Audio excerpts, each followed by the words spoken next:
My Spotify kept playing a song I've never heard. The lyrics describe exactly how I die. The song started playing at 2:14 a.m. while I was coding. I didn't think much of it at first because Spotify does weird things sometimes. Autoplays random tracks when your playlist ends, suggests songs based on algorithms nobody understands, but this song wasn't like anything I'd ever heard before. No artist name, no album art, just a title that made my skin crawl.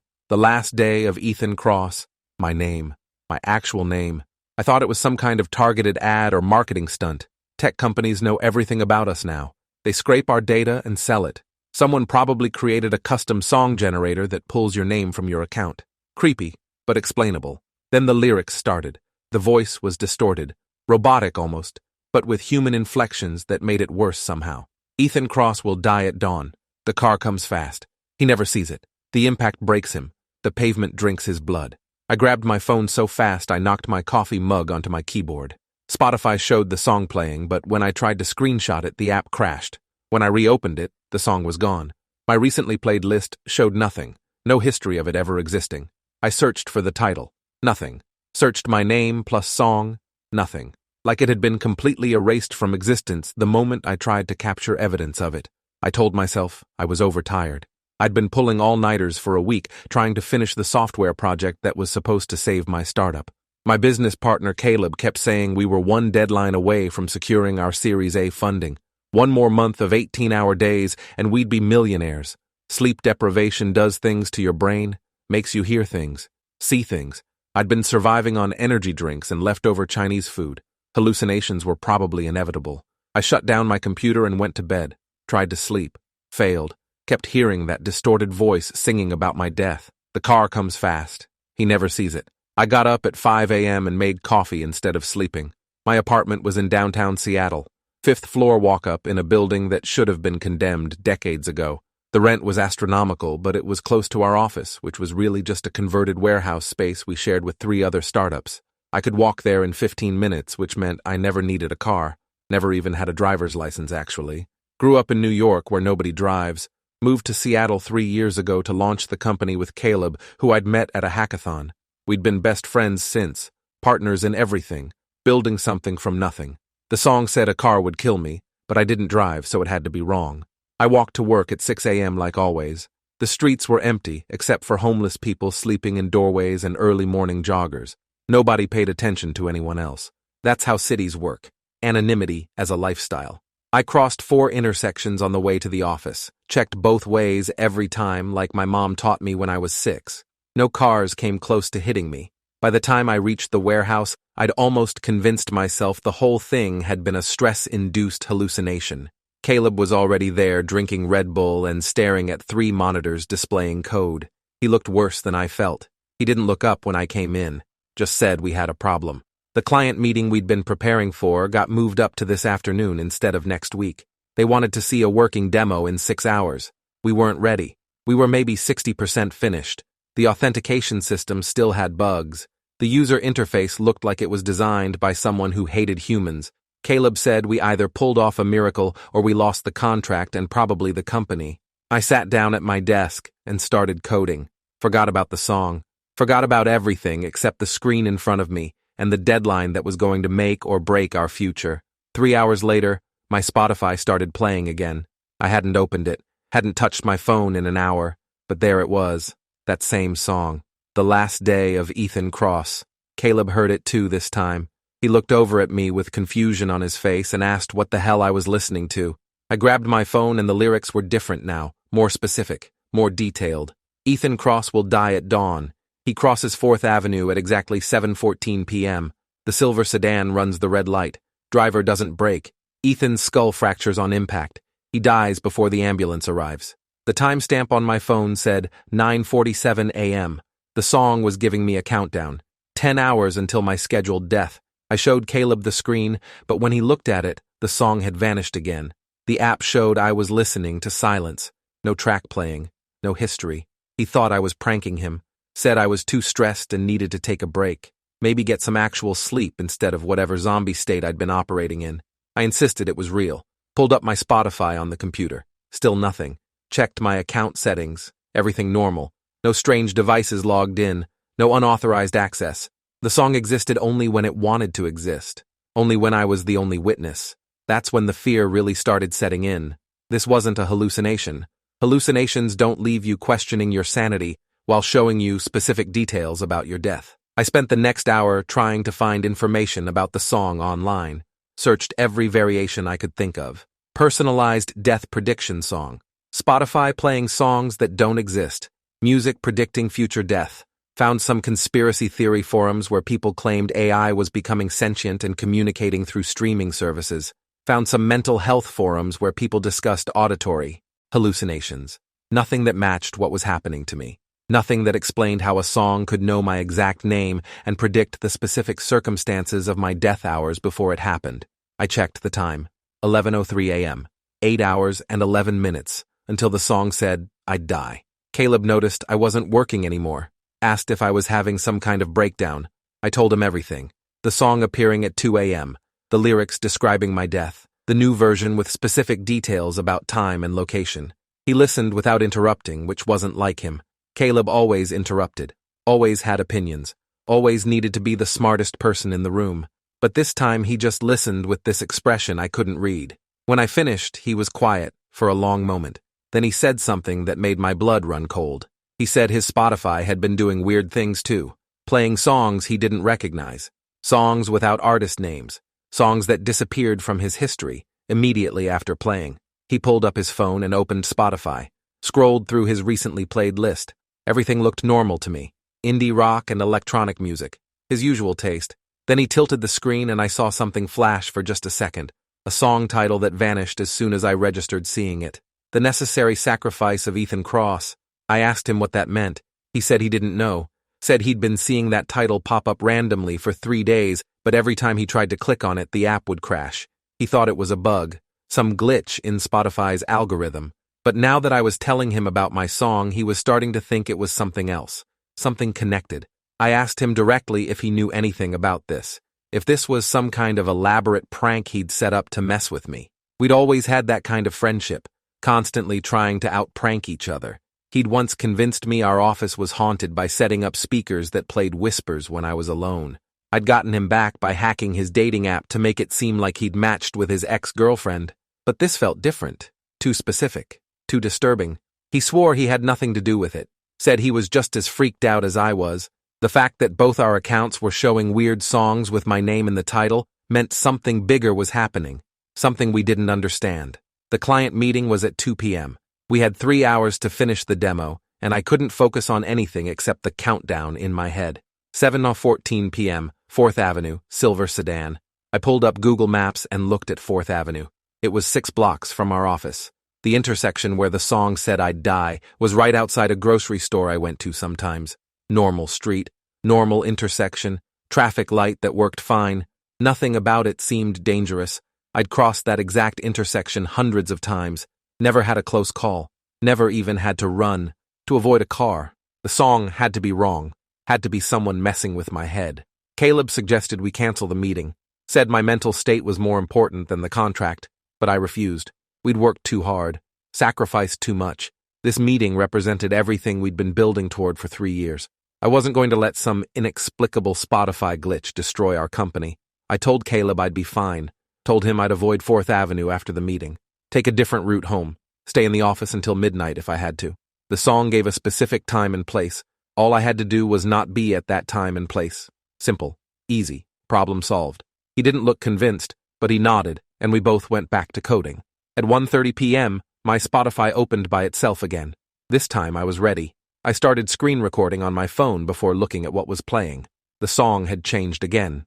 The Last Day of Ethan Cross. Final warning mix. The lyrics were even more detailed now. Ethan thinks he can avoid 4th Avenue. Ethan thinks he controls his fate. But Caleb needs the insurance money. Caleb already sold the company. Caleb planned everything. I stopped breathing. Read the lyrics 3 times to make sure I understood what they were saying. The song was accusing Caleb, my best friend, my business partner, the person I trusted more than anyone. The screen recording captured everything. The song playing, the lyrics displayed on screen, proof that this wasn't a hallucination. I looked up at Caleb across the office. He was staring at his monitors, but I could see tension in his shoulders, like he was waiting for something. I asked him casually if he wanted to grab lunch before the meeting.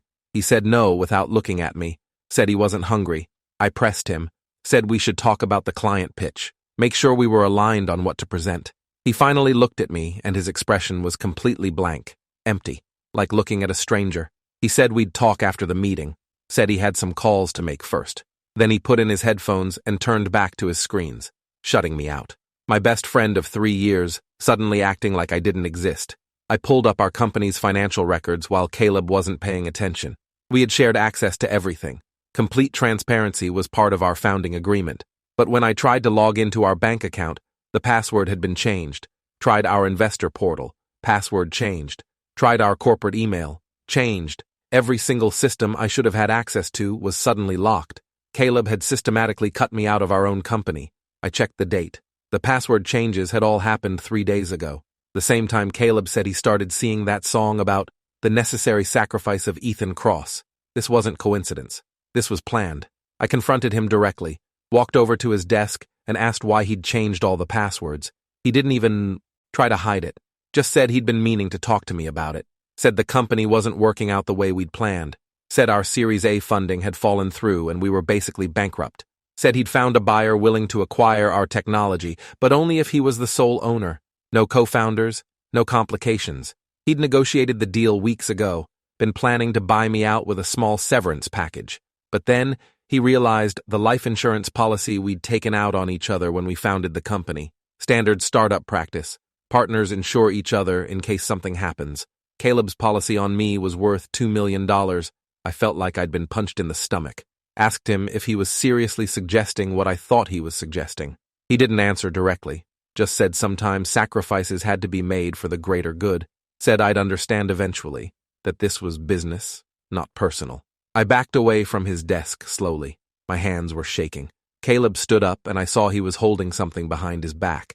A tire iron from the emergency kit we kept in the office. He'd been planning this, waiting for the right moment. The song wasn't predicting my future. It was exposing a conspiracy. My best friend was going to murder me and make it look like an accident. I ran, grabbed my backpack and phone and bolted for the door.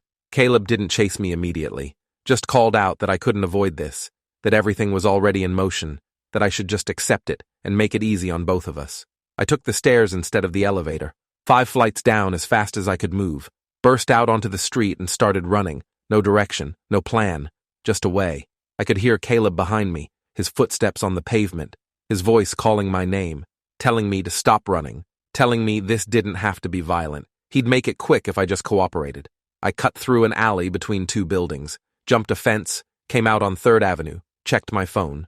2:17 p.m. The client meeting had started without us. Our company was finished regardless of whether I lived or died.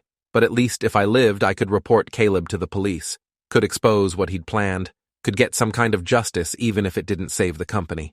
I pulled up my screen recording of the Spotify song and uploaded it to 3 different cloud storage services: email, Dropbox, Google Drive. If something happened to me, there'd be evidence. Digital breadcrumbs leading back to Caleb. My phone started ringing. Unknown number. I almost didn't answer, but something made me pick up. A woman's voice said she was Detective Linda Okoye with Seattle PD. Said she'd received a concerning report about me from my business partner. Said Caleb had called 911 claiming I was having a mental health crisis, claiming I'd threatened him with violence, claiming I'd been acting erratically for days, and he was worried I might hurt myself or others. I tried to explain what was really happening, but it sounded insane even to my own ears. A song on Spotify predicted my death. My business partner is trying to kill me for insurance money. The detective's tone shifted from concerned to skeptical. She asked where I was. Said officers were en route to perform a wellness check. I hung up. Realized Caleb had outplayed me again. By calling the police first, he'd established the narrative. Unstable business partner having a breakdown. If something happened to me now, it would look like suicide or an accident. Nobody would believe he'd orchestrated it. I was alone. Completely alone. No family in Seattle. No close friends except Caleb, who was trying to kill me. No evidence that would convince anyone except a screen recording of a song that would probably be dismissed as doctored footage. The time was 3:45 p.m. 3 hours and 29 minutes until the song said I'd die at 4th Avenue and exactly 7:14 p.m. I needed to find somewhere safe. Somewhere public with witnesses. Somewhere Caleb couldn't get to me. I walked into a Starbucks 3 blocks away from our office, ordered a coffee I didn't want, sat in the corner with my back to the wall where I could see both exits, opened my laptop and started documenting everything, wrote a detailed account of what had happened, attached the screen recording, drafted an email to send to the police, the local news, anyone who might listen. If I died today, at least there'd be a trail. At least someone might question the circumstances. At least Caleb wouldn't get away with it completely. My Spotify opened by itself again. I wanted to throw my laptop across the room, but I forced myself to watch. The song playing now had a different title, The Truth About Ethan Cross. The lyrics were sung by a woman's voice this time, clear and haunting. Ethan Cross embezzled $400,000 from his own company. Ethan Cross falsified financial records. Ethan Cross planned to disappear to Mexico with the money. Caleb discovered the truth 3 days ago. Caleb confronted him. Ethan threatened to kill Caleb. This is self-defense, not murder. I stared at the screen in shock. The song was rewriting the narrative, creating a completely fictional backstory that would justify my death. I checked our company's financial records that I'd downloaded to my laptop before Caleb locked me out, searched for any evidence of embezzlement, found nothing. Every transaction was accounted for, every expense legitimate. But then I noticed something strange. There were transactions I didn't remember approving, small amounts, $2,000 here, $3,500 there, dozens of them over the past 6 months, all categorized as contractor payments or software licenses, all going to accounts I didn't recognize. I added them up, $427,000 total. Someone had been systematically draining our company and making it look like normal business expenses. I cross-referenced the transaction dates with my calendar. Every single suspicious payment happened on days when I'd been out of the office, days when Caleb had been alone with access to our accounts. He'd been embezzling from our own company and setting me up to take the fall. The insurance money wasn't his only angle. He'd already stolen nearly $500,000. My death would just be the final piece, the ultimate cover-up. If I died under mysterious circumstances, the police would investigate our finances. They'd find the embezzled money. They'd find a trail leading back to accounts that could be connected to me with the right fabricated evidence. Case closed. Troubled founder steals from his company and commits suicide or dies trying to flee. I called the detective back, got her voicemail, left a message explaining everything, the embezzlement, the insurance policy, the songs on Spotify that kept revealing pieces of the conspiracy, begged her to look into Caleb before it was too late, sent her the screen recordings and the financial records, knew she probably wouldn't listen, probably thought I was exactly what Caleb had described, a paranoid founder having a breakdown, but I had to try. Had to create as much documentation as possible before 7:14 p.m., before the car came, before the silver sedan that didn't exist yet, but somehow felt inevitable. The Starbucks started filling up with the after-work crowd, office workers ordering complicated drinks, students setting up laptops, couples on dates, normal people living normal lives having no idea that someone in the corner was counting down the minutes until his predicted death. I checked the time compulsively. 5:33 p.m., 1 hour and 41 minutes. My phone buzzed with a text from an unknown number. You can't hide in public forever. Eventually you'll have to move. Eventually you'll make a mistake. This doesn't end until you accept the inevitable. Caleb had found me somehow, was watching me, probably from across the street or through the window. I looked around the Starbucks trying to spot him, saw nothing obvious, no one paying unusual attention to me. But that didn't mean he wasn't there. Didn't mean he wasn't tracking my phone or using some app to monitor my location. I powered down my phone completely, removed the battery, left it on the table and walked out the back exit, emerged into an alley that smelled like garbage and rotting food, checked both directions, empty, except for a homeless man sleeping against a dumpster.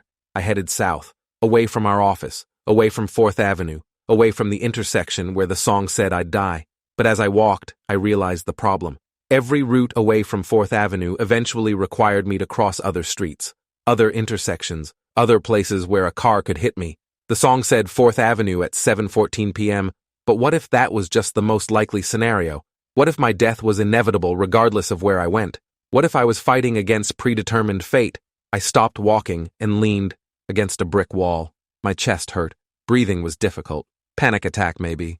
I'd never had one before, but I'd heard they felt like dying, like your body shutting down from pure fear. I forced myself to breathe slowly, in through my nose, out through my mouth. Count to 4. Again. My Spotify opened by itself on my laptop, which was in my backpack. I could hear the song playing through the fabric, muffled but distinct. I pulled out the laptop and saw a new track. Final hour of Ethan Cross. The lyrics were a countdown now. 58 minutes remaining. Ethan runs, but there's nowhere to go. The car finds him regardless. The timeline doesn't change. The outcome was always certain. I slammed the laptop shut, but the song kept playing. The speakers worked even when the screen was off. The volume increased. Louder, louder. People walking past started staring at me. The crazy man whose laptop was blasting music about his own death. I pulled the battery from the laptop. The music stopped. Silence except for city traffic and my own heartbeat pounding in my ears. I sat down on the curb and put my head in my hands. Tried to think. Tried to find some way out of this. But every scenario ended the same way. Caleb had planned this too carefully. Had too much money to cover his tracks. Had the police already believing I was unstable. Had created a financial trail that implicated me in embezzlement. Had the insurance policy that gave him motive to want me dead. Even if I survived tonight, he'd try again tomorrow. Or next week. Or next month. I was already dead. Just didn't know it yet. A car pulled up next to me. Silver sedan. My heart stopped. This was it. This was the moment. But the window rolled down and an elderly woman leaned out asking if I needed a ride somewhere. Said I looked lost. Said she was heading to the community center for her book club if I needed to go that direction. Just a nice stranger trying to help. Not an assassin. Not fate coming to kill me. I thanked her and said I was fine. She drove away, and I checked the time on a store window display. 6:39 p.m. 35 minutes until the song's predicted death time. I was 11 blocks from 4th Avenue. If I stayed here, I'd be safe. If I didn't move, I couldn't be hit by a car. But then, I thought about what happens after tonight. If I survived past 7:14 p.m., what changed? Caleb still wanted me dead. Still had all the pieces in place. The only difference was, I'd have proof the song was wrong. Proof that fate could be changed. Or maybe proof that I'd misunderstood what the song was telling me. Maybe the death wasn't scheduled for today. Maybe it was a warning about what would happen eventually if I didn't act. Maybe I had more time than I thought. Or maybe I was rationalizing, trying to find hope in a hopeless situation. My phone buzzed. I'd forgotten I'd put the battery back in. Another text from the unknown number.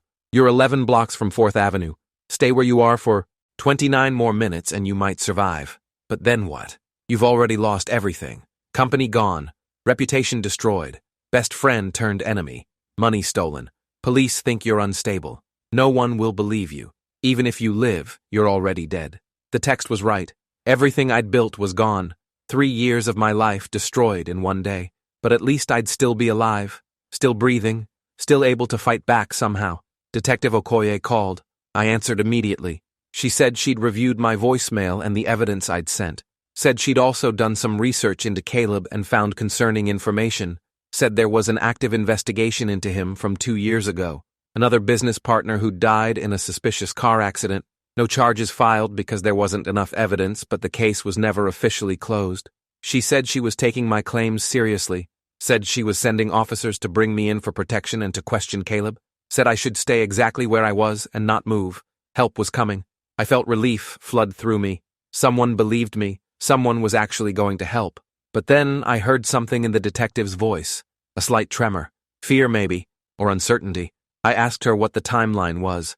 How long until officers arrived? She hesitated before answering. Said they were tied up with a major incident across town. Multiple car accident. All available units responding. She could probably get someone to me in 45 minutes. Maybe an hour. I checked the time. 7:02 p.m. 12 minutes until the song's predicted death. The officers wouldn't arrive in time. I thanked her and hung up. Started walking. No destination. Just movement. Staying still felt like waiting to die. I headed away from 4th Avenue. Took random turns.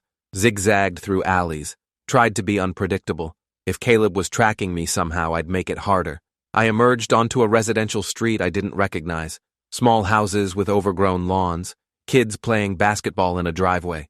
Normal neighborhood where nothing bad ever happened. I checked the time. 7:11 p.m. 3 minutes. My heart was beating so fast I thought it might explode. I sat down on someone's front steps. Decided I'd just wait here. Let the predicted time pass. Prove the song wrong. A car turned onto the street. Silver sedan. Moving fast. Too fast for a residential area. I stood up and backed toward the house. The car accelerated. Aimed directly at me. I dove sideways and hit the grass as the car jumped the curb. Missed me by inches. Crashed into a parked truck. The driver's side door opened and Caleb stumbled out. blood on his forehead, rage in his eyes. He was holding something, the tire iron from the office. He started walking toward me, limping, determined, said this was supposed to be clean, an accident, no witnesses, but I'd made it complicated, made him improvise. He'd just have to beat me to death and make it look like we fought. And I fell. The family whose house I was in front of came outside, the father holding a baseball bat, the mother on the phone with 911, kids crying. Caleb stopped walking, realized he had an audience, turned and ran back to his car. The engine started, but smoke poured from the hood. The crash had damaged something essential. He abandoned the car and ran down the street, disappeared around a corner. I collapsed onto the grass, started laughing hysterically. The time on my phone said 7:14 p.m., the exact moment the song had predicted my death. I'd survived. Barely, but I'd survived. The police arrived 6 minutes later, took my statement, took the family's statement, put out an alert for Caleb. Detective Okoye showed up 20 minutes after that, interviewed me at the scene. I showed her everything. The screen recordings of the songs, the financial records showing the embezzlement, the texts from Caleb. She listened to all of it and said this was enough to arrest him when they found him. Said the attempted vehicular homicide combined with the financial evidence painted a clear picture. Said I'd be safe now. I asked her about the songs, how they'd predicted everything. She didn't have an answer. Said maybe it was coincidence. Maybe my subconscious picked up on clues I didn't consciously notice. Maybe the songs were my brain's way of warning myself, but I knew that wasn't true. The songs had been too specific, too accurate. They'd known things I couldn't have known. Caleb's plans, the exact time and location, the silver sedan. It wasn't coincidence or subconscious warning. It was something else. Something I didn't understand and probably never would. Detective Okoye said I should go stay with family for a few days until they caught Caleb. I told her I didn't have family in Seattle. She arranged for me to stay in a hotel under police protection. 2 officers stationed outside my door. Safe, but isolated. I spent the night staring at my phone, waiting for Spotify to open by itself again, waiting for a new song to start playing. But nothing happened. The app stayed closed, silent. They found Caleb the next morning. He'd broken into our office overnight. Police discovered him there when the building owner called about a break-in. He'd been trying to access our servers, delete evidence of the embezzlement, make it look like I'd been the one stealing money. But the police had already seized everything as evidence. He'd been too late. He was arrested and charged with attempted murder, embezzlement, insurance fraud, and about a dozen other charges. His lawyer tried to argue that I was the unstable one, that Caleb had been trying to stop me from hurting myself, but the physical evidence contradicted that story. The car crash, the tire iron, the texts. It all pointed to premeditation. The trial took 8 months. Caleb's defense tried every angle, claimed I'd hacked his phone to send those texts, claimed I'd fabricated the financial records, claimed the songs on. Spotify were elaborate deepfakes I'd created to frame him, but the prosecution had too much evidence. The family who'd witnessed the car crash, Detective Okoye's testimony about the previous suspicious death of Caleb's former business partner, the digital forensics showing he'd been systematically embezzling for months. The jury convicted him on all counts. 43 years in prison. He'll be 70 years old when he gets out, if he lives that long. I sold what was left of our company's technology to pay off debts. Made about $30,000 after everything was settled, barely enough to survive on for a few months. I moved to Portland, started over, got a job doing contract software development. Nothing glamorous, but it paid the bills. I deleted my Spotify account. Couldn't bring myself to use the app anymore. Every time I thought about opening it, I'd remember those songs, the predictions that had saved my life by exposing the conspiracy. I never figured out how they'd known, never found any explanation that made sense. The police investigated every angle, checked if Caleb had somehow hacked my account to plant the songs as part of some psychological warfare tactic. But the digital forensics showed no evidence of unauthorized access. The songs had appeared from nowhere and disappeared back to nowhere. Sometimes late at night, I wonder if I'm actually dead. If the car did hit me that day and everything since has been some kind of dying dream. My brain creating an alternate reality where I survived while my actual body lies broken on that residential street. But then I'll feel pain from a stubbed toe or taste coffee that's too bitter, and it feels too real to be imaginary. I think I'm alive. I think I survived. I think the songs were real, and I just happened to be the recipient of some unexplainable warning system embedded in streaming algorithms. Or maybe I'm just trying to rationalize the irrational, trying to find meaning in chaos. Either way, I'm here, still breathing, still fighting, still trying to understand what happened and why. And that's all anyone can do. Survive the days we're given and try to make sense of the impossible things we experience along the way. Thanks for watching till the end. Make sure to subscribe and like to not miss the next story.